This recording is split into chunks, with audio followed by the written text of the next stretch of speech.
afternoon, everyone. Welcome to Ham Radio Basics Live, Season 3, Episode 23, Ham Radio News and Updates, July 2nd, 2025. First of all, I want to thank you guys for bearing with me here. It's been a tumultuous past couple of months here. Many of you know I had my big surgery back in May. Got over that. And as some of you probably know, I'm a big hockey fan and I'm a big Florida Panthers fan.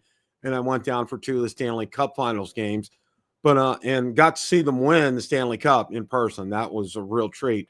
But unfortunately, I brought something back with me that I didn't want, and that was COVID-19. And yeah, I got it. My wife got it as well. And we've taken our rounds of Paxlovid. I'm mostly better. She's having a little bit of a rebound effect, so apologize for all that. Jeff's here. Welcome, Jeff. Cooley is here. Welcome, Cooley. And Joe America. Welcome, Joe. Thanks for stopping by today. Appreciate that, guys. Actually, I have some things to talk about today. The first thing I wanted to mention was, we just came over Field Day, and our good friends from World Radio League wanted to go ahead and share something here. So hang on a second here.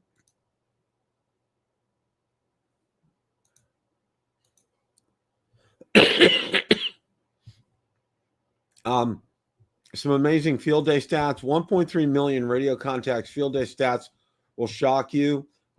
They went over it, and these were stats from last year, but Captain Jim, I think is his name, talked about that. 1.3 million contacts. It's just amazing the number of contacts that people made on field day last year, and they only expect it to go up this year as well too. So, and they have some great numbers from, of course, World Radio League has incredible software, tracking software and logging software for your contacts. So, but yeah, wanted to go ahead and make mention of that fact. And, I know a lot of people, they just had a big show. It was over in Europe, I think over in Germany. Their version of a ham fest over there. And I know some people were over there. I know Ray Novak was over there, obviously. Not sure if John Kruk was. And interesting. I didn't get a chance to take a look at that, but it was very, very interesting. Friedhausen, way to go, Jeff. Thank you for sharing that. Yeah. It was very different. I'm not sure I could ever be convinced to go there. It's tough enough for me to get to Orlando or maybe Dayton or maybe even Huntsville in Alabama. It's tough enough for that, let alone fly overseas for something like that. But very interesting. Going to spend some time today, and I know a lot of people have put out a lot of videos about the Yaesu FTX-1F, both the Optima and the field editions. And because there's been a lot of talk about it. And, hey, Chris, welcome. Thanks for stopping by tonight. Yeah, World Radio League is great, Chris. They have just premier stuff. I really like what those guys are doing. Of course, their ham radio prep, just a stellar organization, stellar group, and class people running that backwards and forwards. Hey, Andy, welcome. Thanks for stopping by today. It's good to be back too, and thank you guys for stopping by. We're also, just to let you guys know, I'm doing this on Twitter as well, live. And if you're on Twitter watching and you want to join the chat, feel free to click on the YouTube link that I have pinned on there, and you can join in the chat as well too, as we have several people that have joined. I'm going to go back to when the IC705 came out originally. I don't have the exact year. And, anytime a new product comes out, you're going to get some trial and errors with it. You're going to have some people are going to find some issues with things. Okay. Well, one of the things I want to kind of preface what I'm saying is we're going to be talking about the Yaesu FTX-1F. And I know one of the videos I just watched, and it was a great video by Jason from Ham Radio 2.0. I did not remember with the launch of the IC705 as many hiccups, if you will, with it compared to the Yaesu FTX-1F. And Jason went through, and he's very good. He did. Jason does a great job with his videos. Was very detailed and specific, and he said there were 5 areas that he found to be of concern to him. Now, he was talking specifically about the field portion of the radio. Well, I'm talking about both, but the first part was, how heavy it was, and he said it was incredibly heavy. Now, he couldn't measure it against his IC705 because he has that in a built-in box right now, so he couldn't take that out. So he said probably what he's going to do is get a friend of his and try to measure them, put them on the scale, and kind of weigh them. But, thinking in terms of field use, which is what obviously the 1F is designed for, he said that, it's, you're going to put that in a backpack and, do maybe do a soda, that's, going to be a lot. I mean, you're carrying a lot of weight right there. And, what he said makes a lot of sense. So, that was the first thing that he said about that as well, too. It was real interesting because this is the first I've seen anybody have anything to say about how much something like that weighs. Now, of course, the IC705, I don't think it weighs a whole lot. I think it's very good, but one of the things with both of these radios, and I'm kind of surprised I haven't seen anything yet on that, is some kind of a cage or protection for that radio, because as Jason said, when you're putting that in a backpack, it's kind of, the screen is kind of exposed and you could damage it real easily, and you don't want to do that. Of course, that's why I got my POV cage for the 705. When I put it in the bag, I know it's going to be rock solid, and I have the plexiglass shield in front of it, so there won't be any problems with something like that. But that was his first cause for concern. The second one was real interesting, and I didn't know this until he pointed this out, the BNC ports. Now, it was real interesting how Yaesu did it, because the port on top, all right, and the port below that, okay, you would have thought that, they would have had, HF would have been, on the bottom and UHF, VHF on top. Well, no, it was reversed. And it's kind of a nightmare. Jason explains in the video, if, to switch things out. I mean, it's kind of like he said, what was Yaesu thinking when they did this design? I understand they want to put the BNCs together and they want to have them as close as possible to that. James, welcome. Good to see you this afternoon, my friend. Thank you for stopping by. I can understand them wanting to put them together in the same area, but like Jason demonstrated, he had a signal stick on his and it blocked the other port. I mean,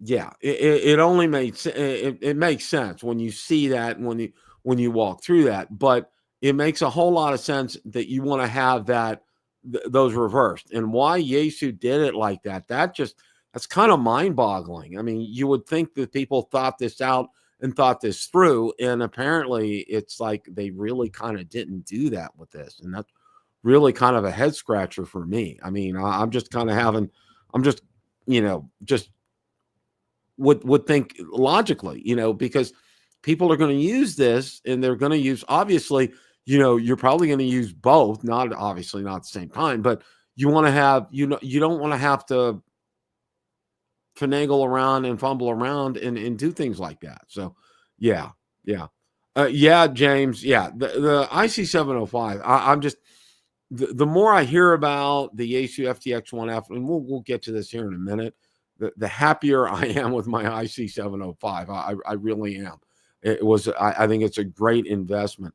Kind of the next thing was really interesting, because if you want to put something like this in a car, there's no, and Jason brought this up, and this was a great point, there's no separation cable, meaning, you can't mount this, say, underneath a front seat, run a cable from, and I'm talking about the Optima portion, running that up to say the radio head portion that you would have mounted, something, on a on your console to do that. ICOM has a lot of radios that people have done that with, and there's no cable to do that, and it kind of really is real interesting. Some of the thought that Yaesu had behind this. I mean, you would think that they would have thought a lot of these things, and it's like apparently, like, they really didn't, and it's just like, a lot of people look to buy, radios like this to use them in their vehicles, and I can see that, and a lot of people really enjoy using a radio like this in a vehicle, and you could see. I would think that this would be something that would be ideal for that, but no, you can't do that, and that's really, again, what Yaesu was thinking. I don't know behind that.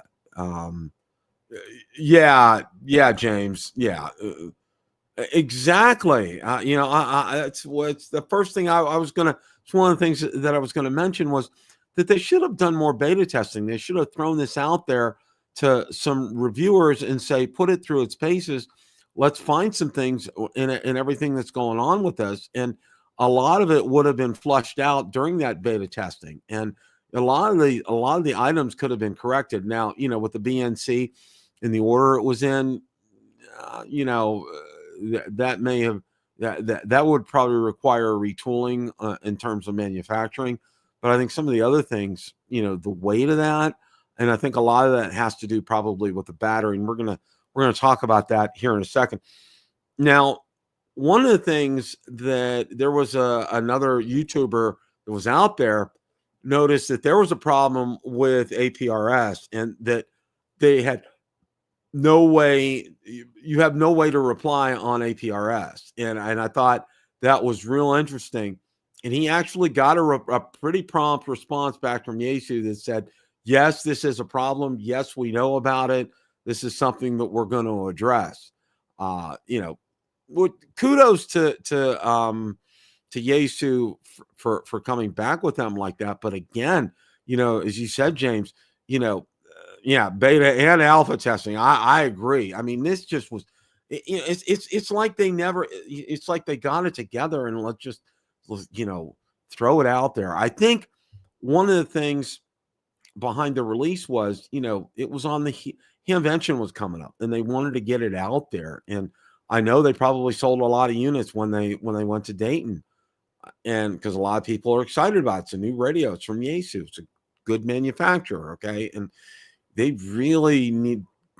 I don't think they really kind of put it through its paces when they found something like this. Now, of course, Mike and Kate and Mardine Ham Radio Tube, he put out a video as well too, and a lot of people haven't really talked about it, but the recording function, as far as like, you just want to repeat your call sign, and it comes in real handy during POTA. Okay, the record function, he had to reboot his radio. I don't know if you saw his review or one of his videos. He had to reboot his radio to get it back to where it was working, and like the record and play function wasn't working. And that's something you love to have, because you don't want, especially if you're doing POTA, you don't want to have to say that 200 or 300 times during the day. You have that recorded and be able to play that, and it wasn't able to play that back, which I thought was real interesting. Now, one of the last things that Jason talks about is, it's real interesting, with the battery, and I wrote this down. It takes a USB PD 45 watt charger, 15 volt, 2 amps to charge this. Okay. And basically what Jason was saying, or a USB charging, the only real way, like now he said, the good thing with this is the battery will last probably about 9 hours, which is fantastic. But, okay, if you wanted to take this on a SOTA or POTA, Jason said, I'd have to take my battery box with this. Okay. And his battery box, weighs a lot. I mean, the whole idea behind this, the whole idea behind the field radio is to make sure it's portable, and it's not. When you do those kind of things. Oh, okay, Jeff, that's good to know. That's good to know. Thank you for sharing that. That is really good to know.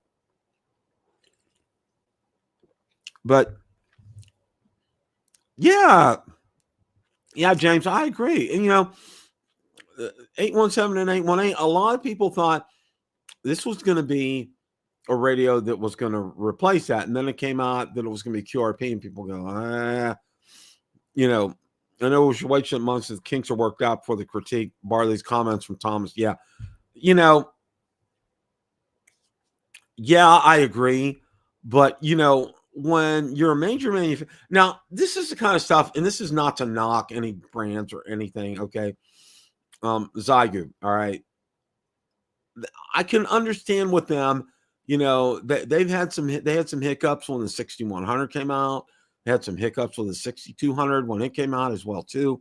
And I get it. And I understand it. It's not as popular as like a Yaesu or an ICOM. And I get that. And I understand that. All right.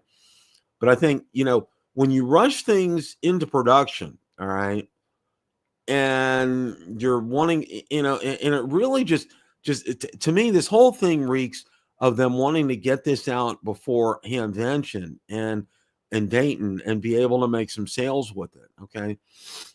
Now, if it had been thoroughly tested, I can see that as being, absolutely fine. But this thing wasn't that thoroughly tested because a lot of these things came up almost right away. And, and that's what I do for a living. I do software quality assurance testing. And, I get in there and I do a deep dive right away on some of these things. Of course, my time frame is a lot more compressed, but you want to be able to flush a lot of these things out before it goes, for us, before it goes in production or before it gets out to the consumer. All right. And in this instance, it's really, glaringly apparent that, a lot of stuff with this could have been prevented if, Yaesu would have had some beta testers with that. Some of the reviewers send out units to maybe like Jason and Josh and some Mike and MRD and other ones out there that have a lot of subscribers, to have them put it through its paces. Because, what we're seeing with a lot of this is that a lot of stuff may have been rushed right here. I mean, being able to charge a battery in the field, I mean, it's something a lot of people do want to do, but, you want to have, and I know a lot of people with power banks can do them, some of the smaller power banks, but yeah, Jeff. Yeah, it really is. It's going to have to be future enhancements to this radio. And I think it leaves a bad taste in people's mouths. And, for me, I'm always one, and I'm going to say this, I like both manufacturers. I think they do a great job. But for me, one of the things that I've always preferred is the menu structure on the ICOMs, like the 7300 and the 705. Very similar menu structure, very easy to get around, very easy to navigate, very easy to find things. And, with Yaesu, not so much. And a lot of people get, Yaesu builds quality products. They really do. They make some great radios. But maneuvering around through the menu systems leaves a lot to be desired. And I think that's why those quick guides sell really well for Yaesu radios because, for example, the 891, and you guys know that. I'm probably preaching to the choir here. The 891 is a fantastic radio, and a lot of people use that like nobody's business. Mike, K and MRD, and our friend from Wisconsin. Oh my gosh, Michael Martins. Okay, fantastic radio, just absolutely awesome. But the menu structure on that, it's like, my gosh, you need that guide to get through that. And a lot of times, if you're changing something up or doing something, you got to go through and do a lot of settings differently on something like that. And for me, you know what? It's like I want to set it and I want to be able to get on. I want to key my mic. I want to get going. I want to talk to some people. All right. I don't have to sit there and tinker for 15 or 20 minutes if I'm going from this band to this band and everything, it's just me. That's personal preference for me. I know a lot of people, it works for them, but for me, I'm as far as that's concerned. So, I'm going to give them some slack on this. I think they're going to get these things corrected. I'd really like to see, especially that BNC connector. I think that's something that they can work on. As far as the weight is concerned, I don't think there's anything they're going to be able to do about something like that because, that battery is what it is. You can't really, do anything about that. But one of the interesting things I saw on Jason's video was when he had the USB port plugged in to charge that, and he turned the radio on, you got the full 10 watts. Okay. So that was real, because when it's with the battery, it's 6 watts. But, even during charging, it's a full 10 watts when you're going out there. So I thought that was real interesting on being able to do that. So that's a good thing as well, too. So, all in all, it's going to, these things will get flushed out. It's going to take some time, but, I wish manufacturers, while we're all anxious and antsy and getting these new products and being excited about it, and I get it and I understand it, the other thing to me is, really need to take the time to go through these things, find out some of these things, like the APRS thing. I mean, oh my gosh, that came out almost right away. People found that. And some of the other things Jason brought up too are great points. The weight obviously is something that can't be changed about something like this, but something like a connector cable from the Optima to the head itself, the field unit itself, that should have been, they should have thought about that, because how many people buy radios, like I said, and want to put them in their trucks or their cars and, mount it under a seat, mount it under a back seat, and run a cable up from that up to the front and up to the head unit. I mean, people want to do things like that. And, it just is kind of mind boggling, the thought process behind a lot of this. I mean, I really don't know what to say. I mean, they'll get there, it's going to take a little bit more time. So I would, and just for me, if you were considering buying something like this, I would still hold off for a while until you see some things get stable with it. For example, the APRS is, I think, as Jeff said, that's already been addressed, but some of these other things, as well too. Yeah, it would, James. That's a great point. That really is for mobile ops. Absolutely. That would be absolutely fantastic. Jeff, you're exactly right. It is. It's like, oh, okay. Well, it's like, and that's a great point, Jeff, because, for example, I want to run that from home. Great. 100 watts. Fine. Fantastic. Okay. What if I want to do this in my vehicle? Okay. What if I want to be able to do that in my vehicle? Oops. Can't do that. Okay. Whereas ICOM has 7100 and you can do that. It has a separate head unit and cable system and everything. And, a lot of people, poo-pooed them, ICOM, when it was out of production for a while. They did some retooling, got some new parts for some things. That's a great mobile option for people because, it covers everything. UHF, VHF, HF. I mean, it's all covered right there. And, say what you will, it's still a little bit over $1,000 right now. It's at a very reasonable price. And, it's the angled display and everything. And I think love to see a color, but, that's neither here nor there.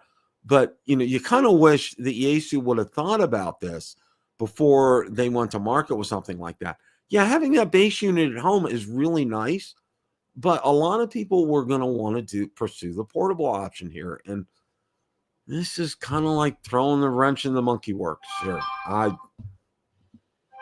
don't know. I don't know. I'm hoping for better from Yaesu. I'm hoping that maybe they can retool some things and redo some things with this, because a lot of these are issues. And, I want to thank Jason for doing an outstanding video on this. If you get a chance, watch his video. He goes into a lot of detail about this, and it's real good. There's some other videos out there as well too. And I forget the name of the gentleman that found the issue with APRS as well too.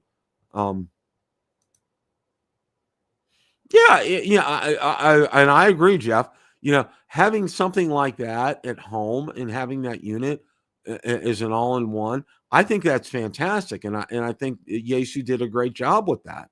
And and if you use it mostly as a home unit, I don't see it having as many problems as having the field unit. And I think where Jason was coming from, and he made a lot of good points, like for example the weight and being able to charge it. Were a couple of the things, that's mostly for portable or field use. Okay. If you're using that at home, like you obviously are, and occasionally maybe taking it on the field, that's okay. But mostly for a home unit, that's fine. But if you were planning on putting this in a vehicle, that's just a whole nother ball game. And maybe Yaesu might come up with something, some, way to run a cable from the Optima to the head unit itself, to the F portion, as they say. So that's possible, James. That's really possible. Oh, good luck, APD. Wish you all the best with that. Good luck. Oh,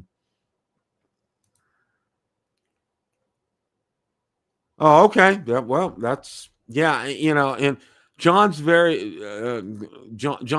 evasive with information. I find a lot of times, I mean, it's great when I could listen to him for hours when he's on with Jason. He's great. And most of the time he's a great source of information, but he leaves a lot of things out there. Okay. And, the whole concept of the 1F and the Optima is a great concept. I really like it. I just think Yaesu can maybe pull things back a little bit, maybe do a little bit of retooling with this, and maybe make some of these things for a better user experience. I mean, I think that's what we all want, and be able to see something like that, is to get a better user experience out of a great radio. I mean, will I look at getting it sometime down the road? Maybe, absolutely. I want to see, what I want to get out there and see are some tried and true videos out there of people being able to, maybe take this out in the field or using it as a home base unit, and, having them work it and making contacts. These are some things that I want to see. And these are the kind of videos that I look for after a product's come out, is, obviously, Ham Cure Smoke something or other. That guy did a great series on the 705 and the 7300. I forget what he calls himself now, but just some great how-to videos. And I want to see some great how-to videos on this as well too. I want to see some user experience videos with this. I want to see some POTA videos with this. I want to see some videos at home using the Optima with this as well too. So, give it some time. Right now, just my advice, and this is just for me, is just that's possible, Johnny 62. That's really possible. Yeah, JK never tells all, James. Yeah, he's great. And I love listening to him when he's talking about stuff. But yeah, exactly. Coming from product development world, you can't let all the features out to the general public. We use, yeah, I agree, Jeff. I agree, because I'm also thinking, ham radio A to Z. Yes, exactly. Thank you, James. And Jeff, I agree, because, you guys know my other hobby, and Joe America's here, is drones. And, a lot of that stuff, they can't let that out. And I get that. And I understand that, because a lot of times they have NDAs and they got to be, toe the line with that, especially, if you're working for the company, you can't really let these things out until, the company makes it public. So, we'll see how things go. But I think for now, I think the thing is to sit back and to see about, Yaesu making some changes and some updates, and also some user experiences out there, and some videos with that. And I think those two things I think will make a big difference for a lot of us. And and I'm really glad for me, because I have a tendency, and I used to be, with drones are concerned, I pull the trigger no matter what. Of course, drones are a whole nother subject right now, but I have a tendency to want to do that right away. And I was thinking, when I was finding out about the Yaesu FTX-150, I was thinking about, I think I'll pull the trigger right away. And that's, boy, I'm so glad I kind of laid off on that for now. So that's where things are. I want to thank you guys for hanging in there with me for the past couple of weeks.